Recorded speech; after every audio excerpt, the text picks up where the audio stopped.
A lot of times the difficulty with motivation is that not only do we feel unmotivated, but we also judge ourselves and get down on ourselves for feeling unmotivated. And that can be a big barrier to shaking out of that lost feeling. Hi, I'm Ryan. I'm a therapist with Headspace, and today we're going to be taking some questions from some Headspace members, and this is Ask a Therapist. Today we have a question from Vicky, who has a relationships question. My husband and I are buying a house and talking about trying for a baby.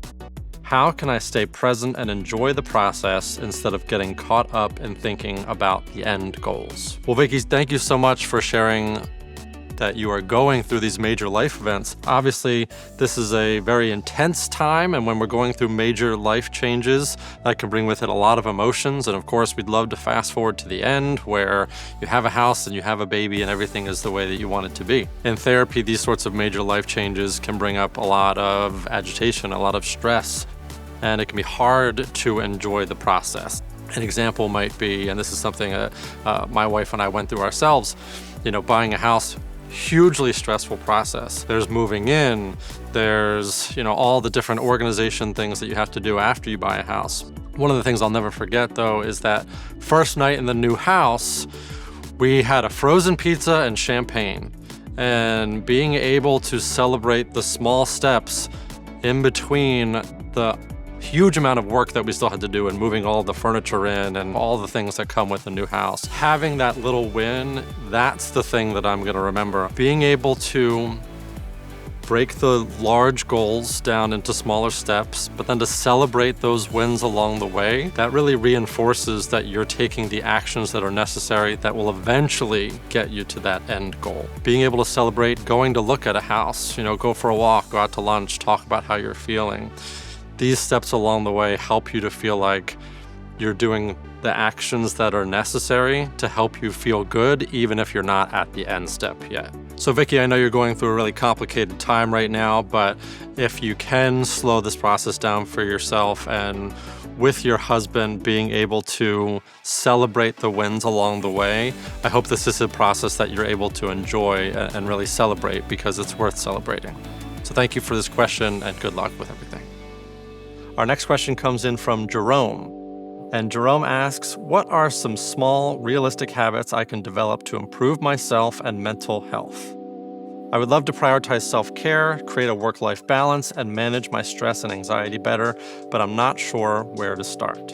When I work with people on goals in therapy, we'll talk about SMART goals. And if you don't know the acronym SMART as it relates to SMART goals, it's specific, measurable, actionable, relevant, and time-based. Specific is, for example, I'm going to work out 5 days a week. Measurable, again, how many times? It's not I'm going to work out more in the new year. It's I'm going to work out this frequently. And it's actionable because it's something you have control over. So you wouldn't necessarily say, I'm going to buy a house by January 15th, because there are a lot of factors that might get in the way that aren't fully actionable under your control. And we have relevant. Is it actually important to you, or is it just something that you feel like you should be doing? Oh, my dentist says I should floss more, so I guess I should try to floss. Well, if that's not an important goal to you, maybe there are other things you can try to practice good dental health, for example. But if it's not relevant to your values and the things that are important to you, it's going to be much harder for you to follow through on. And finally, time-based. So we would try to set a goal for a specific period of time. It's not, I want to do this for the rest of the year. It might be, I want to do this for the next week, because by limiting ourselves to a more specific period of time, we shrink the goal and we make it more easily accomplished, and then we can build on that over time. We also have some great content on the Headspace app. We have some great guided meditations for the new year and setting resolutions, and they can even give you some specific suggestions in there on easy ways to start some new goals for yourself. But I hope these guidelines are helpful for you to break down some initial steps for you to take to build some habits for the new year. And thank you so much for asking this question. And our next question comes from Claudio. Hope I'm pronouncing your name correctly. And Claudia asks a question about seasonal affective disorder. The question is, what should I do when I feel completely unmotivated? I struggle to work, go for a walk, watch a movie, or do anything productive. Staying in bed doesn't help. I'm tired during the day but can't sleep at night or wake up early. This doesn't happen every day, but when it does, I feel lost.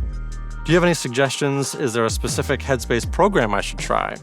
What's the best place to start? Well, actually, I'll start by sharing a specific Headspace program. In the app, you can go in and search motivation. Some of my favorite guided meditations that we offer are motivation run or motivation jog. You don't have to jog. No one will tell on you. You can walk, you can run, you can jog, and they'll guide you through a really useful meditation to help you increase your motivation. But I share that because getting out of the house is going to be one of the most important things in helping you to build that motivation. A lot of times when we're stuck or lost, as your question suggests, one of the best things we can do is change our environment. That changes the sensory experiences that we're having. It also allows you to notice some different things about yourself. You're not just seeing the same four walls. You're not going to be thinking the same thoughts. So experiencing the different environment is going to help shake things up for you. And then when you're outside, you can be intentional about, okay, when I get back home, I'm going to start by making my bed, or I'm going to take a shower. Or even if it's just I'm going to lie down and check in with myself and journal, let my feelings be my feelings, that needs to be okay sometimes too. A lot of times the difficulty with motivation is that not only do we feel unmotivated, but we also judge ourselves and get down on ourselves for feeling unmotivated. And that can be a big barrier to shaking out of that lost feeling. And of course, during the winter, the weather can make it difficult to get outside the house. But even if you can just change your physical environment in any way possible, that's going to be a benefit to you. So the difference between your bedroom and the shower is useful. The difference between your bedroom and the kitchen, where there might be opportunities for you to be intentional about what you want to do with your space, is useful. All of these things are going to trigger different thoughts inside your head, and that's how we're going to shift into what might be a little bit more motivation over time. But thank you, Claudia, for this question so much. It's obviously an experience that a lot of people can relate to. And if you have any future questions that you want to submit to Ask a Therapist at Headspace, please reach out. I'd love to see them.